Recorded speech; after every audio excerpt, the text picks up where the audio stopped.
Welcome back. Thank you for staying with us. Let's get to more news.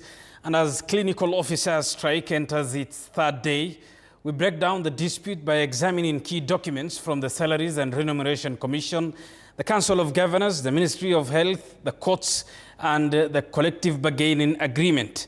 The report highlights the Kenya Union of Clinical Officers agreed with the government, what remains unimplemented, and as the standoff continues.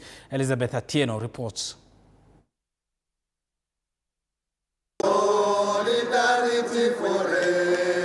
For more than 72 hours now, clinical officers have downed their tools, disrupting services in some public health facilities across the country. This marks the second nationwide strike by clinicians this year. However, the longest strike was held in 2024, lasting 99 days. Despite past engagements, the same issues persist. We now take a look at what was agreed upon between the clinicians, the Salaries and Remuneration Commission (SRC), and both the national and county governments. In a bid to resolve the stalemate, the Salaries and Remuneration Commission (SRC) sent a letter to the Council of Governors on the 29th of August 2025, directing governors to implement Phase 4 of the revised salary structures for county governments, which was to take effect on the 1st of July 2024. The SRC further indicated that a total budget implication of 21.1 billion Kenya shillings for the 47 county governments was to be implemented in 4 equal phases of 5.2 billion Kenya shillings per financial year, effective 1st of July 2025.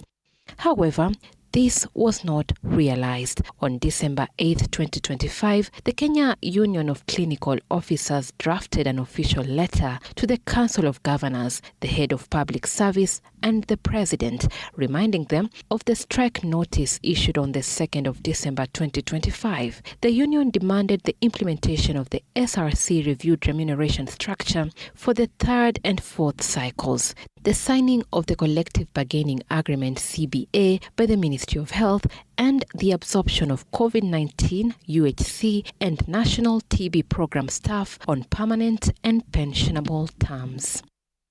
9 days later, the Council of Governors finally submitted its response to the SRC. But with little assurance, the Council stated that it was awaiting further guidance from the SRC, which would determine the next steps in the negotiations. Additionally, the Council indicated that it was still awaiting confirmation of the availability of resources within the budgets as requested by the SRC to implement the 3rd and 4th salary review cycles.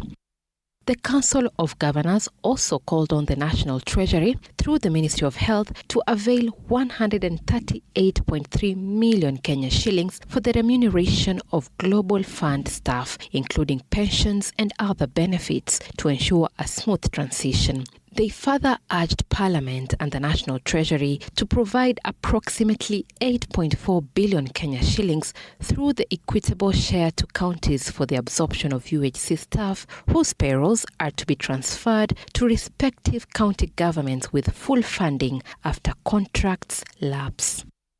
A day after the Council of Governors submitted its response to the SRC, the Clinical Officers Union wrote to the Deputy President, Professor Kithure Kindiki. In the letter, the distressed clinicians decried a lack of goodwill from the 2 levels of government, raising concerns over continued disruption of services in public health facilities.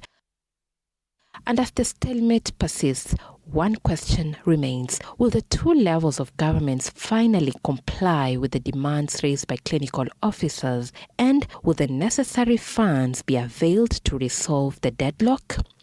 Elizabeth Atieno, TV47